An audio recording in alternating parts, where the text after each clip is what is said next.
BPSC 67वीं के मुख्य परीक्षा में छात्र 30 दिसंबर को बैठने वाले हैं, यानी आज की रात का समय उनके पास है। पटना के Haj Bhavan coaching and guidance cell में बीपीएससी की तैयारी कर रहे छात्रों का हौसला बुलंद है। हज भवन कोचिंग में 150 छात्रों ने बीपीएससी के मुख्य परीक्षा की तैयारी की है। हज भवन कोचिंग के कोऑर्डिनेटर मोहम्मद राशिद हुसैन ने छात्रों को बताया कि किस तरह मुख्य परीक्षा में बैठना है और किन किन बातों का खास ख्याल रखना है। राशिद हुसैन ने छात्रों को मुख्य परीक्षा में बैठने और सवालों का जवाब देने का पूरा तरीका बताया। राशिद हुसैन ने 67वीं बीपीएससी के मुख्य परीक्षा देने वाले छात्रों को खास टिप्स दिया। राशिद हुसैन का ये टिप्स काफी महत्वपूर्ण है, जिससे छात्रों को परीक्षा में फायदा मिल सकता है। राशिद हुसैन ने ये भी कहा कि छात्रों को आज की रात अच्छे से सोना चाहिए। उनके मुताबिक जब वो परीक्षा देने जाएं, तो कुछ खाने पीने का सामान भी साथ ले जाएं। राशिद हुसैन ने बताया कि परीक्षा में किस तरह से सवालों का जवाब दें, ताकि समय रहते छात्र सभी सवालों का जवाब लिख सकें। कल जिनको एग्ज़ाम में अपीयर होना है वो कम से कम 4 या 5 घंटे बेहतर नींद सोने की कोशिश करें।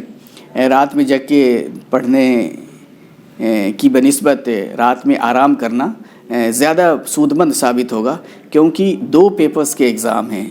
3 घंटे का एक पेपर है, जीएस का फर्स्ट पेपर, और फिर थोड़े वक्फे के बाद दूसरा पेपर भी 3 घंटे का है। तो 6 घंटे का कंटिन्यूअस एग्ज़ाम है और उसके लिए रेस्ट बहुत ज़रूरी है। तो हम चाहेंगे कि आज बच्चे इशा की नमाज़ के बाद वो रेस्ट करें और सुबह के नमाज के बाद फिर वो अपने एग्ज़ाम सेंटर्स पे जाने की तैयारी शुरू कर दें। जो स्टूडेंट्स लोग भी जा रहे हैं एग्ज़ाम के लिए, हम चाहेंगे कि वो अपने साथ कुछ बिस्किट्स से, कुछ ड्राई फ्रूट्स, पानी के बोतल्स ये ज़रूर ले जाएं, क्योंकि सेकंड हाफ में भी एग्ज़ाम है और एग्ज़ामिनेशन सेंटर्स पे कुछ खाने की चीज़ें मिलें इसके इम्कानात कम होते हैं, क्योंकि कुछ सेंटर्स काफ़ी दूर दराज इलाक़ों में हैं। तो वहाँ पे अगर कुछ खाने की अशिया नहीं मिलेंगी और बच्चे दोपहर में कुछ खा नहीं पाएंगे, तो फिर 3 घंटे का एग्ज़ाम उनको देना है, तो कमज़ोरी का एहसास उनको ना हो। और इसके अलावा जो जीएस का फर्स्ट पेपर है उसमें 8 क्वेश्चंस के आंसर्स आमतौर से देने होते हैं। इसमें 72 मार्क्स का डेटा इंटरप्रिटेशन का सेक्शन होता है, वो बहुत ही डिसाइसिव और गेम चेंजर होता है।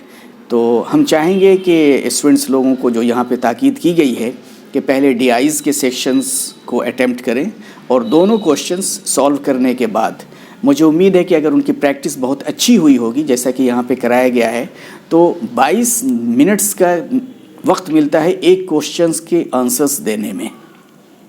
और डीआईज में जिनकी प्रैक्टिस अच्छी है, मुझे उम्मीद है कि 15 मिनट सफिशिएंट है, तो 30 मिनट के अंदर दोनों क्वेश्चंस वो कर लेंगे। और इसमें कुछ वक्त इजाफी जो उनके पास बचेगा, वो वक्त जो हिस्ट्री एंड कल्चर का जो पार्ट है या जो नेशनल इंटरनेशनल इश्यूज़ के ऊपर का जो पार्ट है, उस पर वो काम आएगा। तो टाइम मैनेजमेंट बहुत ही इम्पॉर्टेंट है। यहाँ पे हम लोगों ने बड़े हेक्टिक के क्लासेस भी किए और मॉक टेस्ट भी लिए हैं, और मॉक टेस्ट लेने के बाद हम लोगों को मुशाहिदे में ये चीज़ें आई हैं कि कुछ बच्चे कुछ क्वेश्चंस के आंसर्स को बहुत अच्छे से लिखते हैं और इतना ज़्यादा वक्त उसमें ले लेते हैं कि दूसरे क्वेश्चंस के आंसर्स के लिए उनके पास सफिशिएंट टाइम नहीं बचता है। तो हम चाहेंगे कि हर क्वेश्चंस को इक्वल टाइम दिया जाए। 1-2 मिनट के आगे पीछे हो सकता है, लेकिन 22 मिनट्स जीएस के फर्स्ट पेपर में हर क्वेश्चन को देने की कोशिश की जाए। डीआईज के ऊपर खुसूसी तवज्जो दी जाए और उसको पहले अटेम्प्ट किया जाए, और कोई भी क्वेश्चन से छूटने नहीं पाएँ। अगर हम लोग बेहतर तरीके से क्वेश्चंस के जवाब देने की कोशिश करेंगे, तो क्योंकि सारे स्टूडेंट्स लोग प्रीलिम्स क्वालिफाई करके आए हुए हैं, तो उनके पास एक जनरल अंडरस्टैंडिंग इतना रिच है कि वो किसी भी क्वेश्चन के आंसर्स को फ्रेम करने की सलाहियत रखते हैं। तो कॉन्फिडेंस को लूज़ ना करें और बहुत ही पुरअज़्म और पुरुम्मीद होकर के एग्ज़ाम में आप लोग जाएं। और जो हिदायत भी यहाँ पे दी गई हैं और प्रैक्टिस के ज़रिए से जो चीज़ें मुशाहिदे में आई हैं, उनको आप लोग ज़रूर अपने एग्ज़ाम के दौरानिए में मलहूज़ खातिर रखें, उनके ऊपर ख़ुसूसी तवज्जो दें। और मैं यकीन रखता हूँ कि हमारे स्टूडेंट्स जो यहाँ से एग्ज़ाम में अपीयर हो रहे हैं, इंशाअल्लाह उनका परफॉर्मेंस बहुत ही बढ़िया होगा। Haj Bhavan coaching and guidance cell अपने छात्रों को लेकर काफी संतुष्ट है। हज भवन कोचिंग के कोऑर्डिनेटर मोहम्मद राशिद हुसैन का कहना है कि इस बार काफी बेहतर रिजल्ट होने की उम्मीद है। उन्होंने बताया कि हज भवन कोचिंग में तैयारी कर रहे इन छात्रों को काफी अच्छी तरह से तैयारी कराई गई है। राशिद हुसैन के मुताबिक देश के नामचीन शिक्षकों ने खास तौर से छात्रों को बीपीएससी के लिए तैयार किया है। अल्हम्दुलिल्लाह 152 स्टूडेंट्स प्रीलिम्स क्वालिफाई करके मेंस की तैयारी के लिए Haj Bhavan coaching and guidance cell से जुड़े हुए हैं और इसमें एक बड़ी तादाद जो है वो ख़वातीन की है। तकरीबन 50 के आसपास ख़वातीन स्टूडेंट्स यहाँ पे मेंस में कल अपीयर होंगे इंशाअल्लाह। और तमाम ऑप्शनल सब्जेक्ट्स के ऊपर बड़े हेक्टिक क्लासेस यहाँ पे हुए हैं और टेस्ट का भी इनेकाद हुआ है। इसके अलावा जो एक्सपर्ट्स थे उन्होंने ख़ुद कॉपी को इवेलुएट करके अपने फ़ीडबैक्स शेयर किए हैं और काफ़ी बेहतर तरीक़े से अल्हम्दुलिल्लाह अल्लाह के ख़ास फ़ज़ल और तौफ़ीक़ से ये कोचिंग प्रोग्राम अपने इख्तिताम को पहुँच रहा है।